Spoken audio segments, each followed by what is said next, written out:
L'école, ça n'éduque pas, c'est les parents qui éduquent. Éduque. On est d'accord avec ça. L'école instruit. Instruit. Est-ce qu'aujourd'hui, l'instruction est-elle nécessaire pour les nouvelles générations? C'est une question que je me pose tout le temps. Est-ce qu'on a besoin? Est-ce que les enfants d'aujourd'hui ont réellement besoin? Est-ce que c'est un besoin d'aller à l'école? Oui, il y a un besoin. Nous, ce qu'on doit changer en tant que de l'autre côté, Des parents. que ce soit les parents, que ce soit les éducateurs et tout le corps éducatif, nous, on doit garder la sagesse. Oh, d'accord.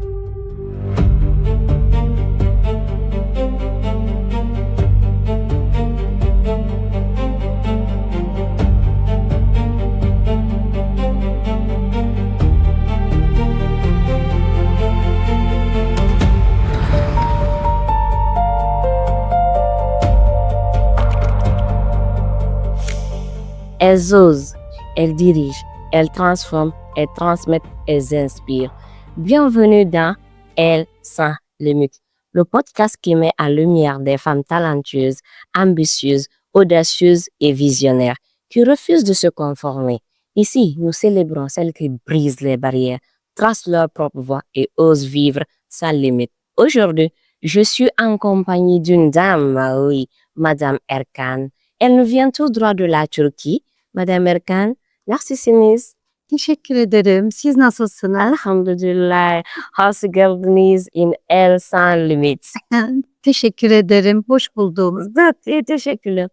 Dites-moi, derrière vos responsabilités de mère, d'épouse et de responsable du département de formation à Alport Conakry, qui est réellement Madame Erkan?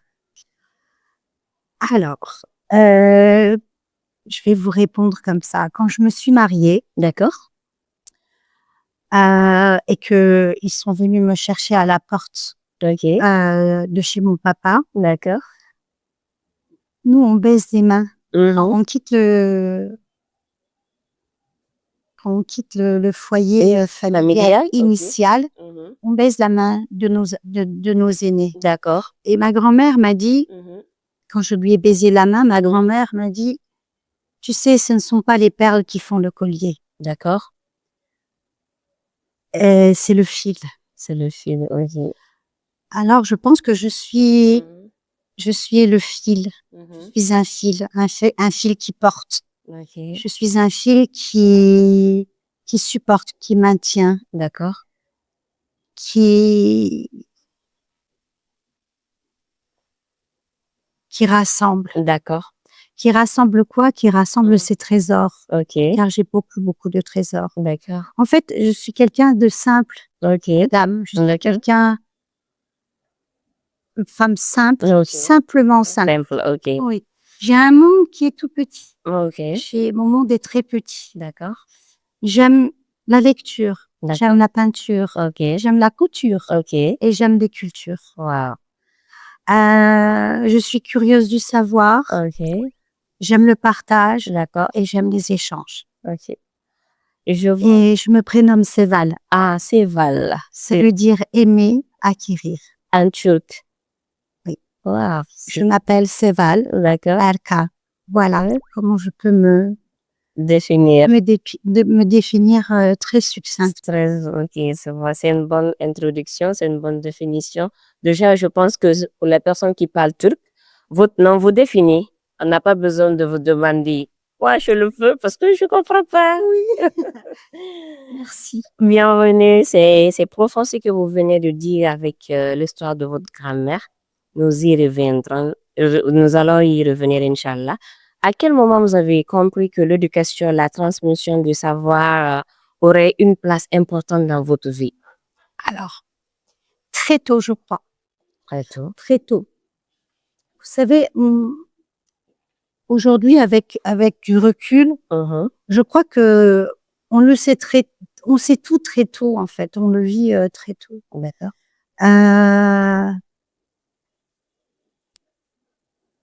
Quand j'ai vu avec cette question, je me suis souvenue, en fait, que j'ai toujours été dans l'éducation. D'accord. J'ai été éduquée par une maman formidable. Ok. Ma mère a été formidable. Et on est une famille nombreuse. Et donc, très tôt, j'ai dû aussi éduquer mes sœurs. Leur apprendre à... Parce que comme je suis l'aînée de ma fratrie, donc j'avais énormément de responsabilités. D'accord. Et le plus tôt dont je me souviens, je crois que c'était dès le collège. Déjà, à l'époque, on jouait à la maîtresse. Je jouais à la maîtresse, mais on jouait pas à la maîtresse pour jouer. En fait, je rassemblais mes copines comme ça. Et quand elles comprenaient pas quelque chose, eh bien, au lieu de jouer à la maîtresse, on jouait à la maîtresse pour de vrai. C'est-à-dire que on prenait les cours, les leçons, donc on travaillait les leçons. J'essayais j'avais pas un tableau parce qu'on n'avait pas beaucoup les moyens, mais on avait un tableau de fortune. D'accord. Je mettais mon ardoise sur ma table, sur mon bureau, et puis je faisais asseoir mes copines, et puis je crois que très tôt, ça a commencé. Très tôt. Sans me rendre compte que c'était ça. Avec mon parcours, oui, sans me rendre compte, parce qu'en fait, quand j'ai fait mes études, etc., j'ai fait des études de droit. Moi, je m'étais pas donné, je rêvais pas d'être prof à la base. D'accord. J'ai fait des études de droit, je voulais être juriste, avocate, sauver le monde, etc. Mais Dieu en a décidé autrement. Vous êtes didacticienne de formation. Que signifie ce métier et qu'est-ce qui vous a attiré vers ce domaine? Oui, je suis didacticienne, c'est vrai. Alors, qu'est-ce que c'est être didacticienne? Je vais vous dire ce que c'est d'être didacticienne. Une didacticienne, c'est quelqu'un qui est spécialiste des méthodes de l'enseignement. D'accord. C'est-à-dire que elle permet à un apprenant de lui transmettre des savoirs qui à la base sont complexes et de les lui donner en fait, elle lui donne pour que ce soit simple et compréhensible. D'accord, la manière la plus simple à enseigner. Voilà. D'accord. Voilà. Une didacticienne, c'est quelqu'un qui sait transmettre le savoir. Alors, tout le monde sait des choses. Oui. Mais il y a parfois, on se dit, moi, j'arrive pas à... Donc, elle trouve les outils nécessaires, elle trouve les méthodes nécessaires, elle met en place tous les facteurs nécessaires pour que l'apprenant, on parle d'apprenant là. La didactique, c'est enseigner n'importe quoi. D'accord? Donc, elle sait mettre à l'aise un apprenant pour qu'il se mette en situation d'apprentissage et de lui rendre des choses faciles. Vous voyez, le savoir facile. C'est en un mot, vous facilitez l'apprentissage. Voilà. On le met, en fait, on met l'apprenant au cœur de l'enseignement. D'accord. Vous voyez ce que je veux dire? Oui, je vois. Alors qu'à l'école, en fait, qu'est-ce qui se passe? C'est le savoir qui est important. Mais dans la didactique, c'est l'apprenant qui est important. Ouais, très bien. Vous voyez ce que je veux dire? Oui, je vois. Et un bon didacticien fait en sorte, en fait, si c'est un bon didacticien, il fait en sorte que l'apprenant pense que c'est lui. Que ça vient de lui. Que ça vient de lui. D'accord. Il est au cœur de l'apprentissage. Vous voyez ce que je veux dire? C'est pas le savoir qui est au cœur de l'enseignement ou de l'apprentissage. C'est l'apprenant. C'est ça qui fait la différence. Ouais. Vous voyez? Entre une didacticienne, entre un didacticien, un enseignant, etc. Et puis, il y a le pédagogue. Alors, est-ce que vous savez... D'accord. Je sais pas, est-ce que vous savez, initialement, c'était quoi un pédagogue? Non, expliquez-moi. Alors, un pédagogue, à la base, c'était un esclave. D'accord? C'était un esclave, ça vient de paidagogos, c'est-à-dire que c'était celui qui conduisait les enfants à l'école. Donc à la base, un pédagogue était chargé de conduire les enfants à l'école. Il n'est pas enseignant, il n'est pas didacticien. Non. Mais pendant le chemin de l'école, c'est-à-dire le cheminement, on appelle. Donc c'est pour ça qu'on a gardé le côté pédagogue. Pendant le cheminement, il aidait, il portait son sac, il portait ses cahiers, etc. Il lui faisait réviser les cours, etc. Donc, pédagogue, ça vient d'un esclave à l'époque, dans l'Antiquité, qui conduisait les enfants à l'école. Donc, vous voyez maintenant la différence entre la pédagogie, l'enseignement et la didactique. Ok, c'est bien. J'espère que j'ai été claire. Très clair. Vous avez vécu un événement difficile, un vol. Ouais. Dont vous avez été victime. Pouvez nous raconter comment cette épreuve a influencé votre parcours? Je vais vous raconter en fait comment je suis devenue prof. D'accord. Parce que à la base, comme je vous ai dit, c'était pas mon but initial. C'était droit, sauver le monde. Ah oui, moi je voulais sauver tout le monde. Ok. J'avais aider, sauver, etc. Je suis étudiante. D'accord. C'est le mois de Ramadan. Ok. C'est le mois de Ramadan. Donc je suis croyante, je suis de confession musulmane. Ok. Nous jeûnons. Et alors, faut que je vous explique. Moi, ma maman, qui est formidable, je crois que je pourrais jamais, en fait, lui rendre son dû. D'accord. Parce que ma maman, elle est travaillée, madame, et en fait, tout son salaire, sans même le sentir, elle me l'envoyait pour que je puisse faire mes études. Ok. Donc, je reçois, elle m'envoie ce que vous devrez recevoir chaque fin de mois. Oui. Mon argent mensuel, là, et je me le fais voler. En cours de route, à la maison? Je sais pas. Donc, tout ce que j'allais faire pendant le mois, payer ce que je louais, mes livres, tous vos dépenses. Un linget de 1 mois. Vous voyez, c'est le mois de Ramadan en plus. Donc, on me l'a volé, c'est parti. C'est parti. Et vous êtes sentie comment? Je ne peux pas rappeler ma maman pour lui dire, maman, je me suis fait voler. Parce qu'elle n'a pas. Je vous ai dit qu'on était beaucoup de frères et sœurs, je suis l'aînée, donc elle m'avait déjà tout envoyé. Oui. Donc, j'ai perdu mon argent, je dois manger. Je suis une femme, je peux pas faire n'importe quoi. Voilà, je peux pas. J'ai l'honneur de mon papa. Voilà. Je lui avais promis que je serais majeure de promo. Donc, je fais que bosser, je fais que travailler, je travaille. J'ai énormément travaillé. Et je vais à un institut d'études françaises à l'époque.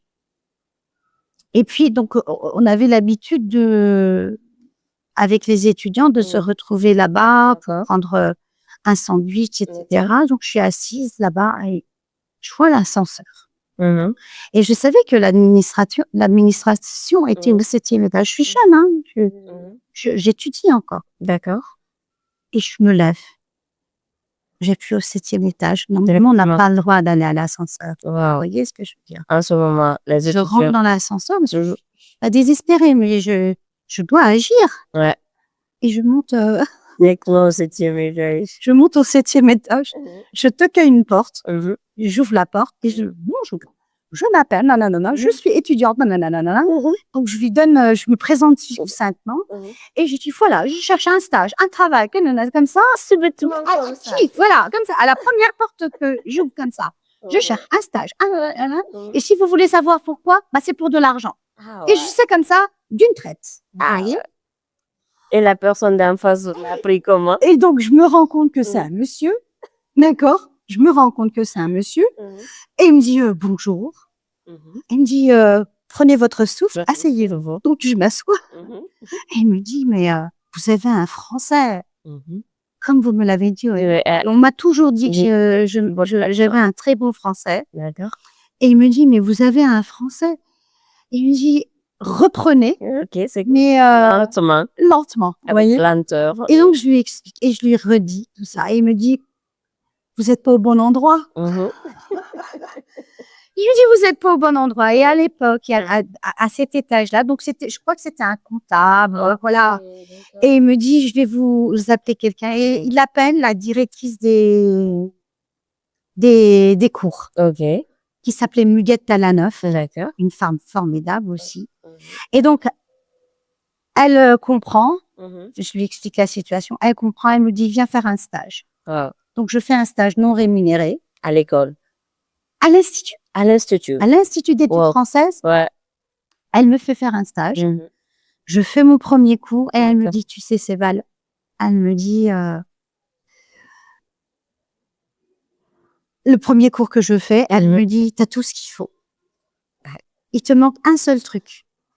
Et je dis, c'est quoi? Elle me dit l'expérience. Et c'est là que j'ai commencé. Donc, j'étais étudiante et prof en même temps. Voilà l'histoire, un petit peu. Donc, j'ai tout arrêté. Enfin, quand j'ai arrêté, j'ai rencontré l'enseignement. J'ai pu le mois-là gagner mon pain. Et ça m'a fait et beaucoup de bien, d'ailleurs. Et ma mère ne l'a jamais su. Wow. Jusqu'à présent? Wow. Donc, voilà comment je suis devenue.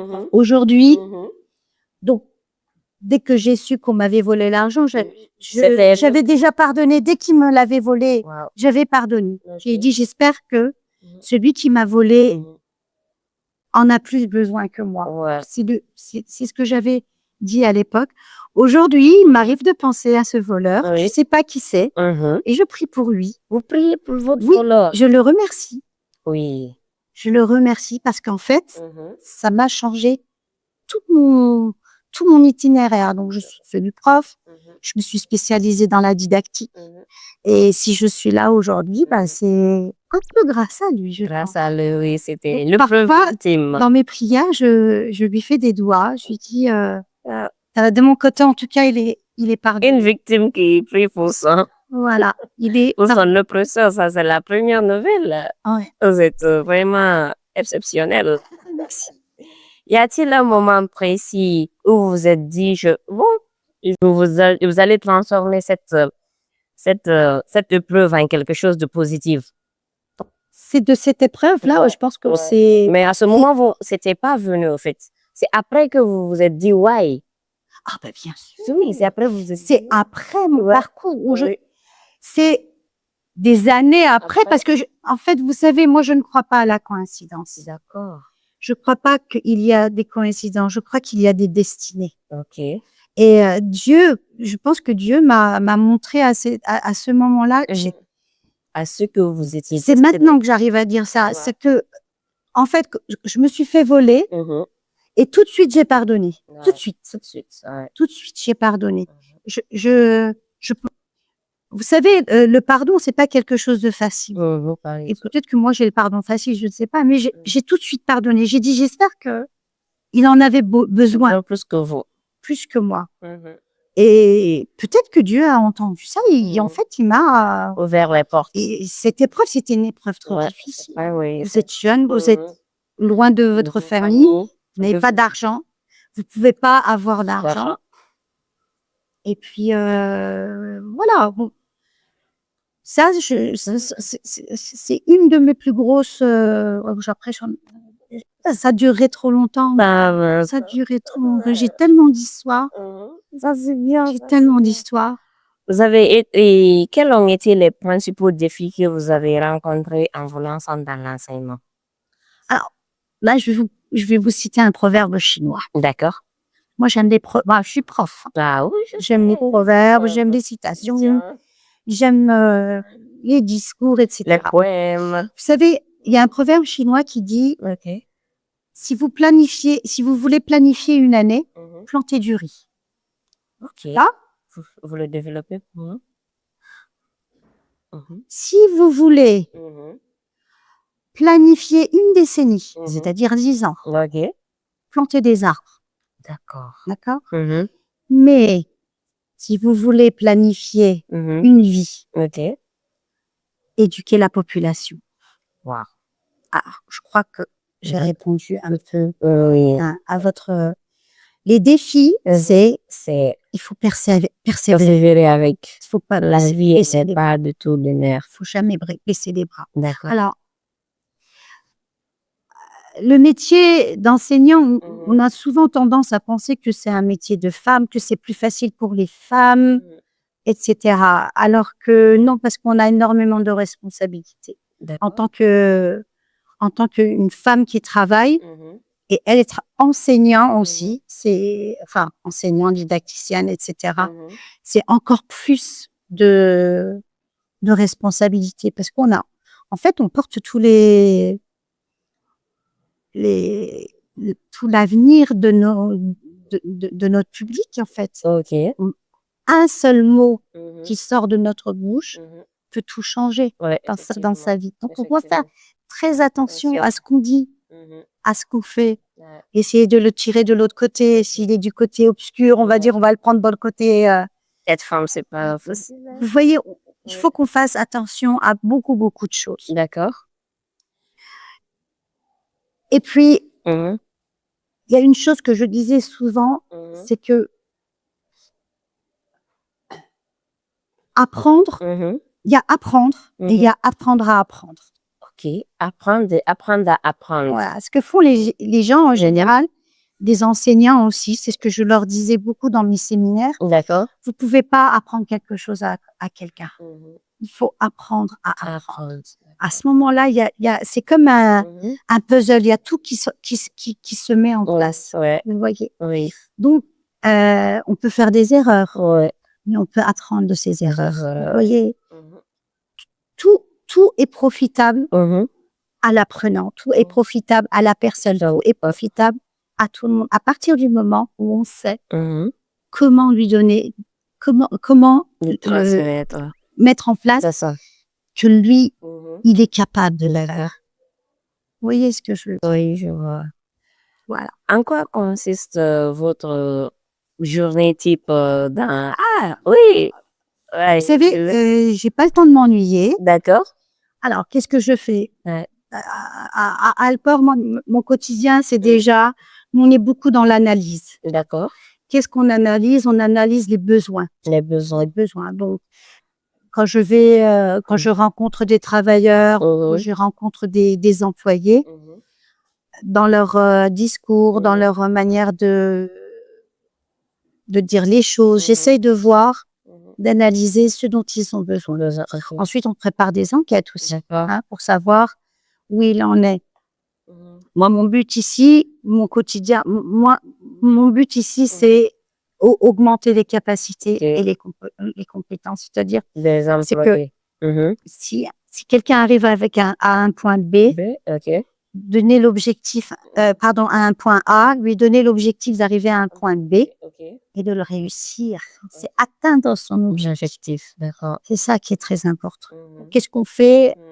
On répond aux besoins, on analyse les besoins, on répond aux besoins, puis on met quand on le peut, on met des actions de formation qui coïncident avec les besoins des demandes. D'accord. Voilà.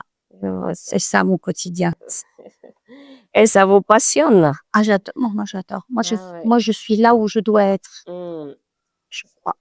J'exerce un métier que j'aime. J'ai la chance, merci mon Dieu. J'ai la chance, madame, d'exercer un métier que j'aime. D'accord. Et là, vous arrêtez devant 1100 étudiants, ça ne vous manque pas? L'enseignement en même mot. Enseigner, est-ce que ça me manque? Oui. Je vais être honnête avec vous. D'accord. Quand j'ai commencé à avoir des postes à responsabilité, d'accord. Vous savez, un bureau, c'est bien, voilà, on a un beau bureau. Bon, vous avez vu, j'ai quand même des dessins, etc. Parce que j'ai ce côté, vous savez, quand on ferme sa salle de classe, d'accord. Ce moment-là, qui est doux, où vous entrez, que vous les voyez, vous voyez ces yeux-là, et ils disent, vas-y, qu'est-ce que tu vas nous apporter?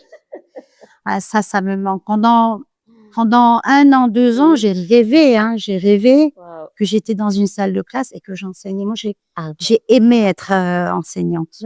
J'ai aimé ça. Pouvez nous dire quelles sont les qualités d'un bon formateur? Les qualités d'un bon enseignant. Alors, un bon enseignant, c'est quoi, vous savez? Un bon enseignant, c'est pas quelqu'un qui sait forcément les choses. Ok.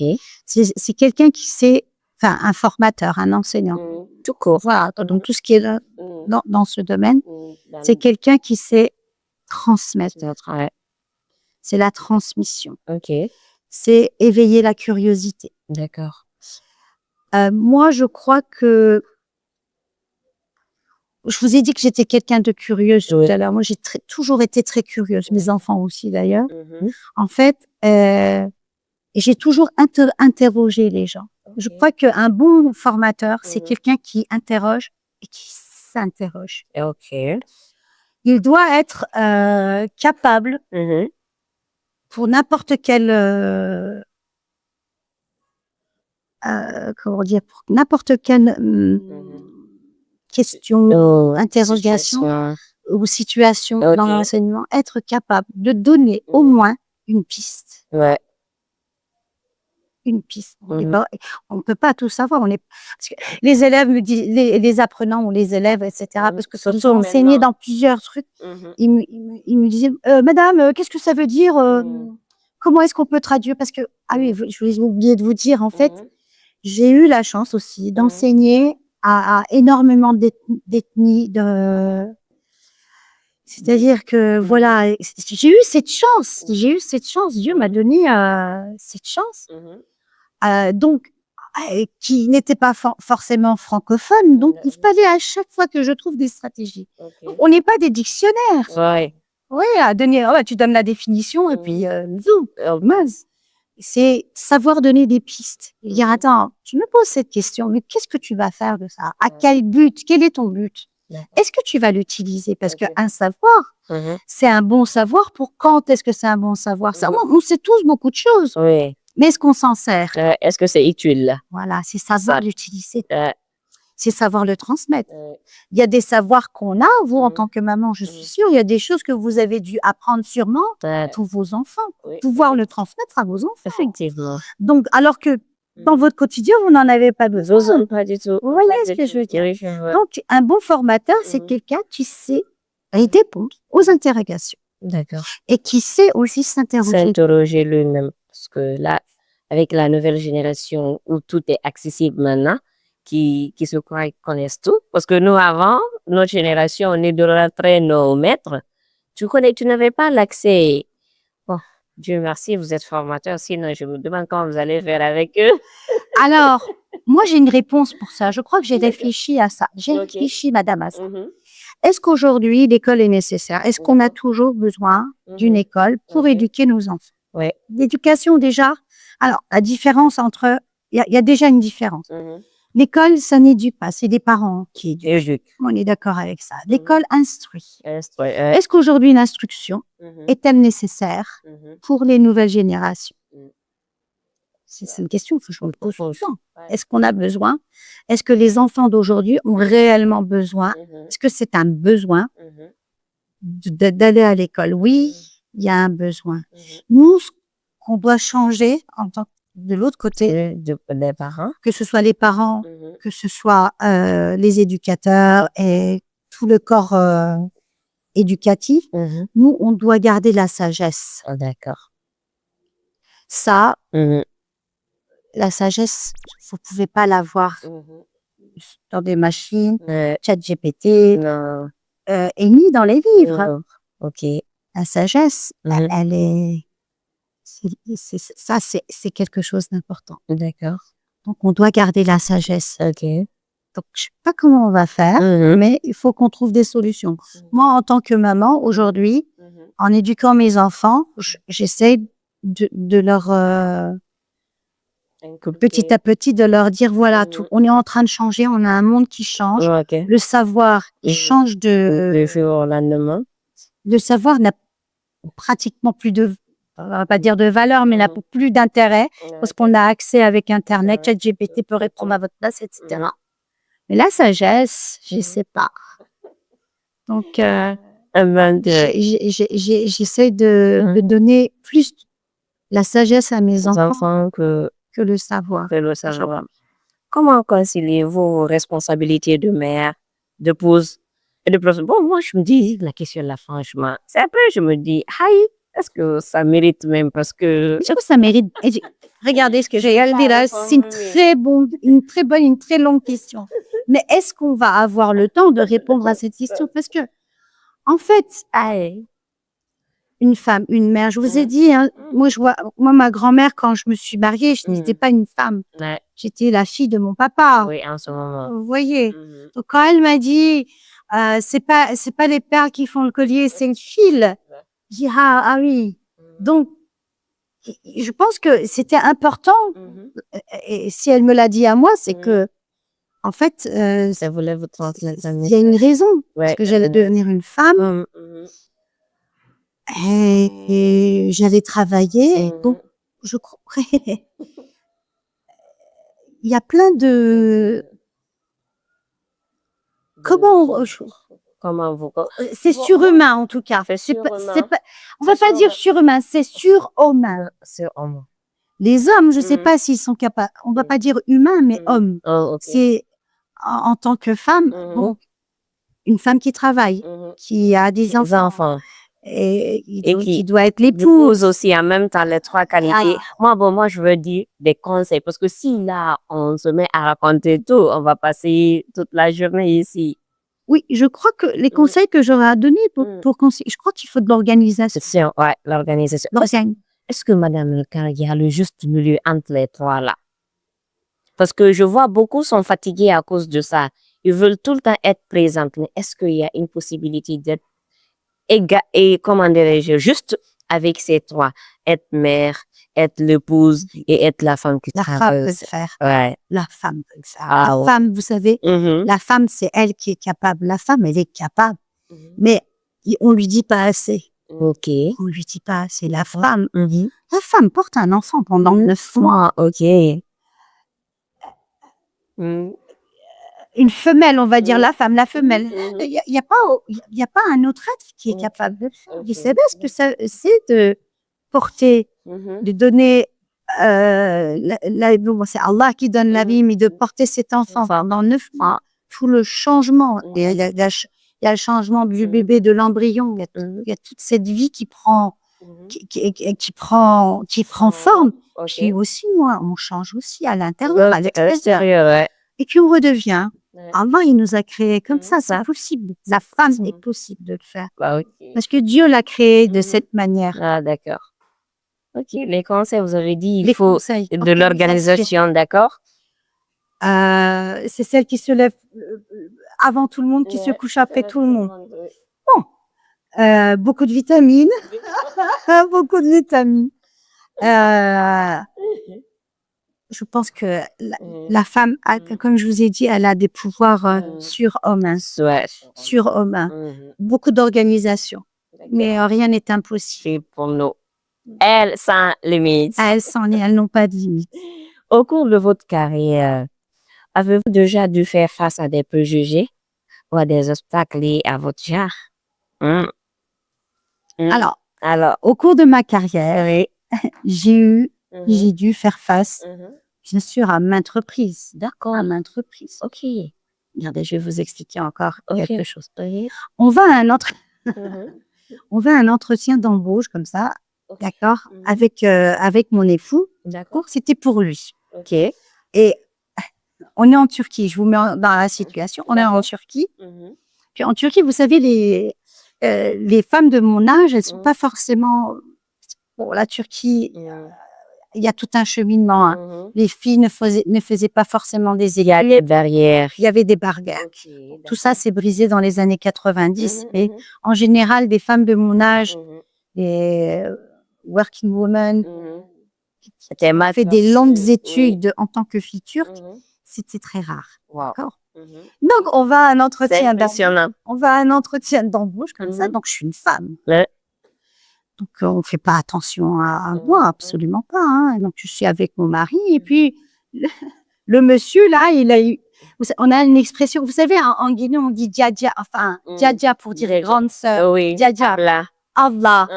Et on a aussi yenge. Yenge, c'est tantine. Tanti, ok. Tanti. Tanti. Et il me dit, le monsieur, il me dit alors, tanti, au début, hein. Il me dit alors, tanti, ça va, etc. Donc, on commence à parler, donc je lui parle de mon expérience et tout, et puis il se remet en place comme ça. Ah oui, elle, c'est une femme, mais... Ah oui, c'est pas une femme comme les autres. Directement. Oui, parce qu'au début, il m'appelle Yenge, c'est-à-dire, il me dit Tanti. Tanti, ok. Et là, d'un coup, il se remet en place en me disant, ah ouais, ok, en face de moi, j'ai, donc, je lui explique mon parcours comme enfin, pas comme ça, mais donc, je lui ai mis mes idées, mes hypothèses, etc. Et il me dit, ah oui, en fait, c'est pas une Tanti qui est en face de moi. Wow. Donc, le préjugé, il est là dès deux fois. Il me voit comme ça. J'ai dit, oui, bah, ça doit être la femme de son mari. C'est pas une mince affaire non plus. Et donc, je commence à lui émettre mes hypothèses, comment on doit faire, etc. Il me dit, mais attendez, là. Et là, tout le processus a changé parce qu'en fait, mon mari devait passer un entretien d'embauche. Et en fait, ils ont dit, ben là, on arrête. Là, je pense qu'on va voir vous deux. Wow. Parce que là, ça commence à devenir intéressant. Oui, et donc on avait vu ce truc-là. Et en fait, on a été embauchés tous les deux. Tous les deux. Oui. Donc, au début, moi, je me suis dit, oh mince, je vais encore tout gâcher à mon mari. Parce que je suis quelqu'un de bavard et tout. D'accord. Et finalement, je me suis dit, oh là là, attendez, c'est pas comme ça que ça va se passer. On va voir, on va revisiter, réévaluer les choses. Et en fait, on avait eu tous les deux une proposition d'embauche. Intéressant. Qui avait commencé par un préjugé. Ok, qui s'est soulevé ailleurs parce que... Et des préjugés, oui. Il y en a, mais partout. Partout, ouais.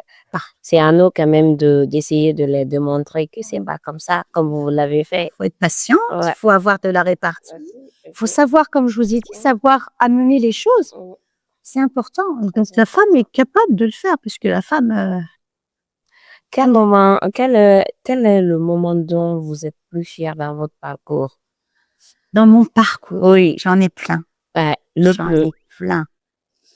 Alors, par exemple, moi, j'ai eu la chance dans mon parcours professionnel, et je vous ai dit, il n'y a pas de coïncidence. Alors, je ne sais pas si c'est une chance pour eux, j'ai été le prof de mes enfants. Ok. Oui. Vous avez été le prof en classe. Ah oui. Comment se passaient les choses? C'est compliqué. Parce qu'à la maison, ils disent Anne, à l'école, ils disent Kodjam, madame, mon prof. Bon. Est-ce qu'ils ont souffert? Oui, ils ont souffert. Parce qu'il fallait les traiter quand même au même pied d'égalité que les autres. Et surtout, eux, ils devraient faire plus. C'est quand même les enfants du prof. Donc, moi, j'ai eu et la chance, et la malchance pour eux, ou de la chance. Aujourd'hui, ils sont très satisfaits de leur situation. Ouais. Mais moi, j'ai aussi eu la chance de remettre le diplôme à mon enfant. Wow. Ça, par exemple, ça, c'est un de mes plus beaux jours de ma vie. Ouais. De voir remettre le diplôme à son propre enfant. Ça, c'est un moment mémorable. Ouais. J'en ai plein, madame. Ouais. J'en ai plein. Quel vous dire? J'avais un élève que j'ai enseigné à la fac.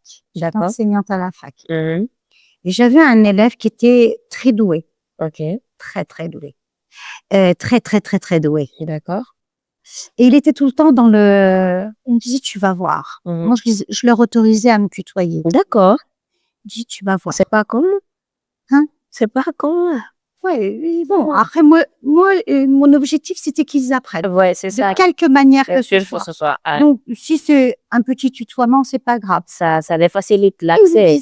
Il me disait, tu vas voir, mon prochain exercice, le prochain écrit que je vais venir t'écrire, il n'y aura pas de faute. Puis, mais attends, je ferme les yeux, je mets mon doigt, je suis sûre que je trouve une faute. Et on jouait à ça. Mais, madame, c'était un enfant très, très intelligent. Wow. Et donc, on jouait en même temps. Je fermais les yeux, je mettais mon doigt et Dieu m'aide, vous savez. Et boum, je tombais sur une faute. Et ça le rendait fou. Mais je faisais ça exprès parce que lui, il était très doué et il allait, pour lui, être dans la perfection. Ouais. Ça, c'est enfin un cas. Je quitte l'université. Je quitte l'université. Je pars en France. D'accord. Je m'installe en France. Au revoir, je démissionne, etc. Les années passent et un jour, il y a ma porte qui tape. J'ouvre ma porte. Qui c'est que je vois? C'est votre petit surdoué. Ce gamin. Ouais. J'ouvre la porte, déjà, je tombe des nues parce que moi, mon adresse, personne ne la connaît. Je suis en France. Vous voyez? Et il me dit, je suis venue pour te montrer, regarde ce que tu as fait de moi. Wow. Je suis en train de taper sur le micro. Regarde ce que tu as fait de moi. Et je le regarde, je dis, mais comment tu vas trouver? Il me dit, je te trouverai à l'autre bout du monde. Wow. Et il est venu, donc on s'est assis, etc. En fait, la France lui avait donné une bourse. Wow. Vous voyez ce que je veux dire? Un double master. Wow. Impressionnant. Il me semble, hein, si je me trompe pas, qu'il est devenu un traducteur d'un président. Très impressionnant. Vous voyez ce que je veux dire? Ça, Donc vous voyez, ça, c'est le goût de ça. Le goût de ça, tu dis, voilà, en fait. J'ai servi à quelque chose. J'ai impacté quelqu'un. C'est là l'accomplissement. Oui, c'est ça. Ok. Oui. Il y en a plusieurs comme ça. On pourrait passer la journée. On se limite là. C'est la femme qui vous inspire. La femme? Oui. Oui. Les femmes qui vous inspirent. Elles sont nombreuses. Ah oui. Oui, on peut pas. Oui, bien sûr. Moi, là, si on doit commencer à mettre un ordre, moi, il y a déjà celle qui m'a... En fait, je ne sais pas si c'est la femme ou si c'est leur vie qui m'ont inspirée. D'accord. Est-ce que vous connaissez Marie Curie? Marie Curie? Non. Elle s'appelait Pierre et Marie Curie. Pierre et Marie Curie, oui. C'est la première femme à avoir 2 prix Nobel, 3 prix Nobel. Elle a eu le prix Nobel de la paix. D'accord. Vous savez, c'est pas loin, hein, ça fait partie de ce centenaire. D'accord. C'est une femme qui a trouvé un élément dans un élément. Vous savez, les radios, à chaque fois que je passe une radio, j'ai une pensée pour elle. Ok. Elle est morte de radioactivité. C'est elle qui a trouvé elle a trouvé un élément. D'accord. Qui s'appelle le radium. Et c'est elle en est morte. Ok. Elle en est morte de ça. Ok. Il y a elle. Il y en a plein des femmes qui m'ont inspirée. Il y a Frida Kahlo. Ok. Attendez, il y a une Guinéenne, je ne sais pas si vous la connaissez. Ok. Elle s'appelle Madame Souadou Diallo. Souadou Diallo, d'accord. Est-ce que vous savez c'est qui, Madame Souadou? Alors, elle aussi. Madame Souadou Diallo, elle habite dans le Fouta Djallon. D'accord. Djallon, oui, j'ai pas envie de dire Djallon. Okay. Elle, par exemple, je l'admire, cette femme. Pourquoi je l'admire? Pourquoi? C'est une Guinéenne. À l'âge de 4 ans, elle a appris à lire le Coran. Ok. Elle connaît le Coran par cœur. D'accord. Elle, moi, et si jamais je vais au Fouta Djallon et si elle vit, je vais aller lui rendre visite. Vous l'avez rencontrée où? Je ne l'ai pas rencontrée encore. Okay. J'ai vu une émission sur elle. Ah, une émission qui parlait d'elle. Ok. Parlait d'elle. En fait, elle est très, très connue en Guinée. D'accord. C'est une des premières femmes. Il y a elle et il y a Salimata. Elle a appris le Coran par cœur à l'âge de 15 ans. C'est je crois qu'on dit tierno c'est des tiernos femmes. Oui, des tiernos, oui. Femmes, oui, tierno, quand tu elle, par exemple, j'aimerais bien la rencontrer. J'aimerais bien les deux, là, pouvoir les rencontrer. Elle a 66 ans, je crois. Si vous la trouvez, allez la voir. Elle est exceptionnelle, cette femme. Il y a beaucoup de femmes qui vont la voir. J'avais vu dans un documentaire. Ok. Il y a qui? Vous devez la connaître, c'est Madame, une Sénégalaise. Elle s'appelle Fatou Diomé. Ah, elle, je la connais. J'adore. Elle, je la connais. Elle, je la connais, oui. C'est une femme, elle. Vous savez ce qu'elle a dit? On voit les pauvres qui se déplacent. Oui. Et on ne voit pas les riches qui crient. Oui, ça c'est... Elle, cette dame, elle est éloquente. Elle est exceptionnelle. Elle a toujours le bon mot là où il faut. Voilà. Il y a qui? Il y a Coco Chanel que j'aime bien. Ah! Pourquoi j'aime bien? Pas pour son parfum. D'accord. Parce que Coco Chanel, en fait, c'est elle qui a brisé les codes masculins. Qui a mis la veste à la femme, etc. Je l'aime bien pour ça. Il y a Marie-Antoinette. Marie-Antoinette, oui. Vous savez pourquoi? Oui, pourquoi Marie-Antoinette? Marie-Antoinette, en fait, elle a eu un destin très tragique, cette pauvre petite. Mais à la base, vous savez, elle a été mariée Elle n'a pas choisi son mariage. Ok. Elle n'a pas choisi son mari. Elle avait 16 ans, madame. En fait, pour renouer pour nouer les liens entre deux pays, sa maman, elle l'a. Ouais. Et c'est pour ça que cette femme, elle m'a toujours beaucoup touchée. Donc aujourd'hui, on dit oui, Marie-Antoinette, elle a fait ça, elle a fait ci, etc. Mais elle était encore toute jeune quand elle a dû endosser de telles responsabilités. la responsabilité de reine. Ok. La Frida Kahlo, c'est une peintre. Vous savez, vous avez sûrement dû voir, vous savez, c'est la femme qui a les deux sourcils qui se touchent. Vous connaissez son histoire à elle? Non, racontez-nous. Elle a eu un accident. D'accord. Elle était dans le bus. Et vous savez, la barre où on se tient dans le bus, ça l'a percé le corps. Ça lui a percé le corps. Wow. Son papa lui a fait un système. En fait, pendant des années, enfin des mois et des mois, elle avait les os cassés et tout. Ok. Et elle a commencé la peinture dans cet état-là. Wow. Et pour qu'elle puisse se peindre, en fait, elle était alitée comme s'ils lui ont fait un système de lit comme ça. Ok. Et pour qu'elle puisse peindre, je crois que c'est son papa ou sa maman, ils ont collé un miroir sur le plafond pour qu'elle puisse se regarder, parce que comme elle ne pouvait pas bouger, et qu'elle puisse se peindre. Ah, mais j'en ai plein d'autres. Oh, d'accord, c'est pas la même femme, c'est des femmes, tu vois, les femmes qui sont sans limite. D'accord. Qui sont sans limite, ça c'est sûr. On va essayer d'avoir certaines d'entre elles sur le plateau, Inch'Allah, et vous aider à rencontrer les Guinéennes qui sont j'aimerais tellement. Alors là, ça me fait tellement plaisir. Nous allons nous mettre à la recherche. Alors ça. Je vais demander ça à mes abonnés. D'accord. Ok. Quelle est la plus grande leçon que la vie vous a appris jusqu'à présent? Moi, la seule chose que j'ai appris aujourd'hui, à mon âge, je sais une chose, c'est que rien n'est acquis. Rien n'est acquis, ouais. Rien n'est acquis. C'est-à-dire qu'il faut jamais cesser de rêver. Il faut jamais baisser les bras. Rien n'est acquis, madame. Quel conseil donnerez-vous à une femme qui traverse actuellement une épreuve et qu'elle n'a pas encore confiance en elle? Une situation difficile, parce que beaucoup le vivent, franchement. Quel est le conseil que vous donnerez à cette femme? Bon, j'ai un conseil. Le conseil primordial que je donnerai aux femmes ou aux filles, il faut qu'elles se donnent de la valeur. Et que se donnent de la valeur, comment? Comment? Oui. C'est pas ce qu'elles font qui est important, c'est ce qu'elles sont qui est important. D'accord. La femme, c'est pas ce qu'elle fait qui est important. D'ailleurs, on ne le voit pas, mais c'est ce qu'elle est. Ouais. Vous voyez, moi, c'est le conseil que j'aurais à leur donner. C'est d'abord qu'elle se donne de la valeur. Ok. Et quand elle se donnera de la valeur, elle pourra avancer. La confiance en soi commence par se donner de la valeur à soi-même. Se mettre au centre de tout. Et savoir que rien n'est. Pas de manière égoïste, parce qu'il y a l'égoïsme, c'est pas de ça dont Oui, on va dire que là, jamais.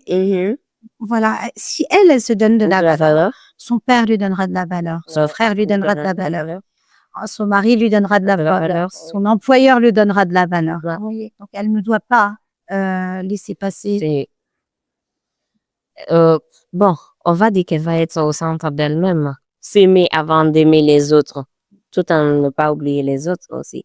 Quels sont les projets ou les rêves que vous souhaitez encore réaliser? Alors, ça aussi, c'était une belle question pour moi. D'accord. En fait, moi, je crois que depuis toute petite, j'ai rêvé de ce que je pouvais réaliser, en fait. Je crois que j'ai un côté très terre à terre. C'est-à-dire que aujourd'hui, je crois que je suis une femme accomplie.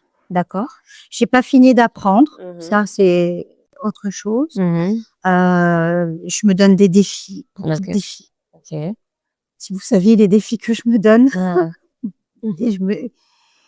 Et j'arrive à les réaliser. Mais en fait, Vous restez réaliste, en fait. Oui, je me donne je souhaite des choses réalisables. Je me fixe des objectifs que je peux réaliser. Sinon, on n'avance pas. Ouais. C'est step by step, pas à pas, petit à petit.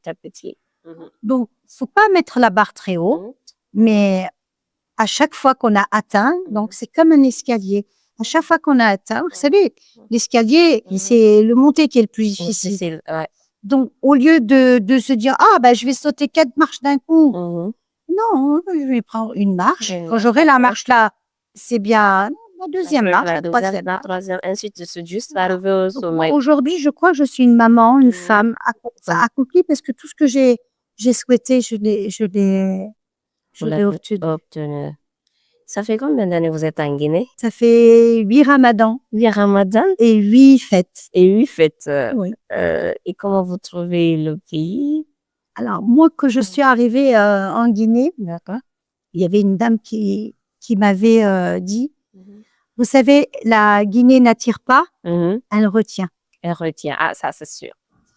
Et c'est vrai. C'est pas que c'est sûr, c'est que c'est vrai. Parce que quand j'ai fini ma première mission, je suis retournée en Turquie. D'accord. Et 3 mois après, je suis revenue. Notre pays, c'est le wonderful, amazing. Ah, merci, merci.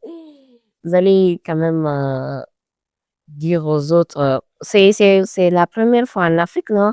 Et l'expérience première a été la Guinée. Oui. Grâce à la Guinée, maintenant, vous avez l'amour de voir d'autres pays. Moi, j'ai aimé vivre en Guinée. Okay. Honnêtement, je suis honnête quand je vous dis ça. C'est pas pour votre émission. Okay. Et je le dis toujours autour de moi. Moi, j'aime vivre en Guinée. Qu'est-ce que vous... J'aime les Guinéens déjà. Les Guinéens, je les trouve joyeux. Okay. Je les trouve fondamentalement gentils. D'accord. Gentils, respectueux. Ok. J'ai jamais vu un Guinéen ou une Guinéenne irrespectueuse. À part, bien sûr, il y a sûrement des accidents. En règle générale, c'est des gens gentils. Mais après, c'est pas que la gentillesse, c'est ça. Ok. C'est, je sais pas, c'est, j'aime bien leur culture. Déjà, la relation qu'ils ont entre eux. Ouais. J'aime ça. La fraternité qu'on a. Ils s'aident, ils s'entraident. Dès qu'il y a besoin de régler quelque chose, il y a quelqu'un qui est là. On se donne les mains. Ouais, vous donnez la main, j'aime ça. Et puis, j'aime aussi il y a une espèce de... Nous, en Turquie, on est très codés. Ok. On a beaucoup de codes, en fait. C'est pas parce qu'on est... Mais ici, il n'y a pas tous ces codes. Il est là, il entend de la musique, et ben il danse. Voilà. Est-ce qu'il y a un homme qui va me voir? Est-ce que... Voilà, c'est spontané. Ouais. J'aime la spontanéité guinéenne. Ouais. Merci beaucoup, Madame Voilà, c'est ça. Et pour terminer, que signifie pour vous l'expression « elle sans limite » ? Là, je vais dire des mots, et je vais vous montrer une image. D'accord. Permettez. D'accord, avec plaisir. Moi, quand vous m'avez dit « elle sans limite », d'accord, j'ai pensé à ça. Je ne sais pas si on montre à la caméra. Oui, on montre à la caméra. Vous avez pensé à ça? Ah, moi, ça m'a fait penser à ça. Ok. Elle sans limite. Ok. Pourquoi comme ça? Qu'est-ce que vous voyez là? Moi aussi, je vais vous poser des questions. Oui, moi, je vois une chaîne de solidarité ici, à l'infini, d'accord? Chacun essaye de soutenir l'autre. On comprend même pas, finalement, qui tient qui fait quoi, mais on voit une image de solidarité. Ouais. Et ça ne fait on voit un tout, et de plusieurs, n'est-ce pas? Ouais, c'est de plusieurs. Moi, quand vous m'avez dit « elle sans limite », je pensais à ça. Vous savez, c'est quoi ça, en fait? Non. C'est Zimurg. Ok. Alors, il y a un livre que je vous conseille d'ailleurs. Il s'appelle « La conférence des oiseaux ». La conférence des oiseaux, c'est écrit par qui? Par Feridun Attar. C'est un grand écrivain érudit persan. D'accord. Moi, j'aime beaucoup la culture persane aussi. Ok, il y a pas de problème. Ok. Et en fait, il ressemble aussi un peu au phénix. D'accord. Vous voyez, c'est quoi le phénix? Je connais le phénix. L'oiseau qui renaît de ses cendres. Ouais. Elle sans limite. Oui, elle sans limite. Voilà, elle renaîtra de ses cendres. Toujours. Vous voyez. Et Zimurg aussi, dans la mythologie persane, en fait, c'est tous les oiseaux qui se ressemblent comme ça, qui se rassemblent comme ça et qui vont vers leur créateur. Ils vont vers la rencontre de Dieu. Et en fait, ils se rendent compte que dans un chemin, ils en perdent, etc. Donc, il y a tout le cheminement qu'on a, nous, tout le cheminement qu'on fait. D'accord? Et donc, j'adore cette image, en fait, parce que pour moi, ça, vous l'avez très bien décrite, hein.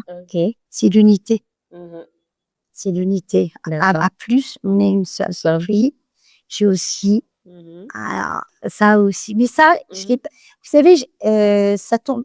Ça, je l'ai pas fait pour Elle sans limite. D'accord. Ça, c'est un poème de Jacques Prévert que j'ai à mes côtés, que je lis des matins, que j'aime. Parce que j'aime les poèmes. Je vais vous le lire. D'accord. Et je vais vous le dire. Regardez, écoutez bien. Ok. Il pleut. D'accord. Il pleut. Il fait beau. Il fait soleil. Il est tôt. Il se fait tard. Il, toujours il. Toujours il qui pleut et qui neige. Toujours il qui fait du soleil. Toujours il. Pourquoi pas elle? Pourquoi pas elle? Jamais elle. Pourtant, elle aussi, elle se fait belle. C'est Jacques Prévert qui a écrit ce poème. Ça, c'est un poème que j'ai. Chaque matin, Les matins, en général, moi, j'aime bien lire des poèmes. Je lis un petit coup du Jacques Prévert. Et je l'avais écrit il y a quelques jours avant la fête. Et vous m'avez demandé de trucs. J'ai dit, mais ça tombe bien. Ça tombe bien. Oui, vous avez la définition qu'il faut. Voilà, c'est ça. C'est vraiment profond. Elle sans limite, c'est elle qui ose. D'accord? Et c'est comme le phénix. Elles renaissent de leur sang. Toujours de leur sang. Voilà. C'est ce que j'avais à nous dire, à donner comme définition pour vous. Merci beaucoup, Madame Erkan. Merci à vous. Ce fut un plaisir de vous avoir sur le plateau de Elle sans limite. Merci à vous de m'avoir fait l'honneur de participer à votre émission. Oui, il le fallait parce qu'on sait que vous avez un parcours qui peut faire oser d'autres femmes comme vous le faire. J'espère oser.